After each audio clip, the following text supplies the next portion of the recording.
The intensely creative musical power of Al Wilson is fully evident on songs like Show and Tell, Touch and Go, and The Snake. Each performance he does seems to exceed the one that went on before it. Ladies and gentlemen, will you give a warm welcome to my special guest today, Mr. Al Wilson. This singer may not be well known. However, the silky soul singer will always be remembered for his all-time greatest tune. Before establishing himself as a solo artist, this musician traveled and sang and played drums for several bands. The centerpiece of today's video is all about Al Wilson. Before we start, let's be sure to leave a like on the video, subscribe to the channel, and push the notification bell to be sure you won't miss on any more uploads. Now without further ado, let's cue that intro.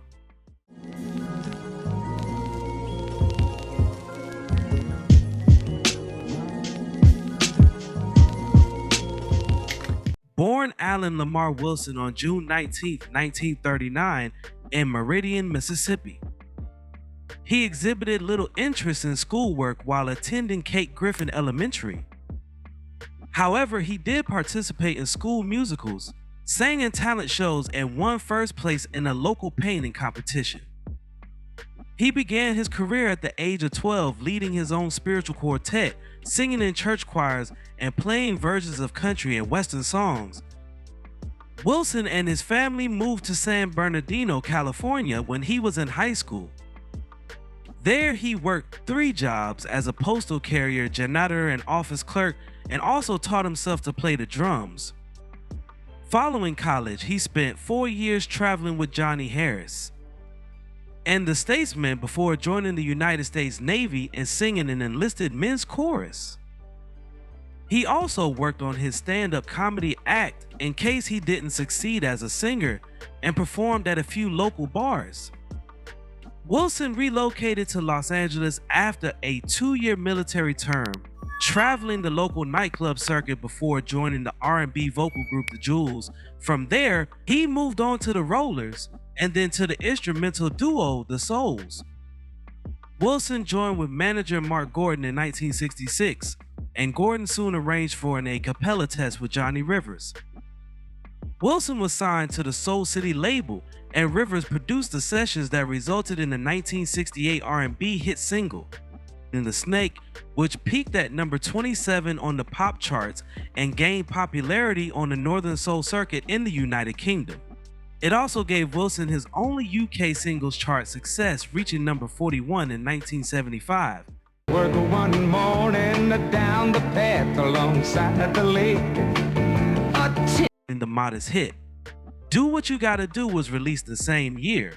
Like you should, they got ways to make you feel no good. Wilson debuted in 1969 with his rendition of Floaty, which reached at number 67 on the pop charts. Oh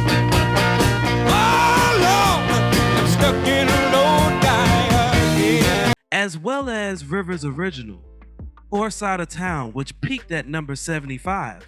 We're not much more than just another overnight. Wilson withdrew from the music scene until 1973, when he had a smash hit with Show and Tell. The song, released under his manager Mark Gordon's Rocky Road label, peaked at number 10 on the Billboard R&B chart, in addition to topping the Hot 100. Till you came into my life. And the album's popularity was matched by the single, which sold well over 1 million copies and was certified gold by the RIAA. In December 1973, the La La Peace song, la la la la, tell me why can't we get along? published in 1974, was another success despite O.C. Smith recording and releasing a version at the same time, resulting in lower sales of Wilson's version. 2 years later, in 1976, Wilson recorded I've Got a Feeling We'll Be Seeing Each Other Again for Playboy Records. Someday, some way, girl, I've got a feeling that we'll be. Despite reaching number 3 on the R&B chart, Wilson attempted to quit Playboy Records but was unable to obtain a release from his recording contract. 2 years later, the label dissolved. Wilson's final chart hit came in 1979 with Count the Days, which he recorded in Philadelphia for Roadshow Records. Not another day, we're fussing and fighting, no meals cooked at night. He then spent the following 2 decades performing at clubs and bars. In 2001, he re-recorded his classics for the album, Spice of Life.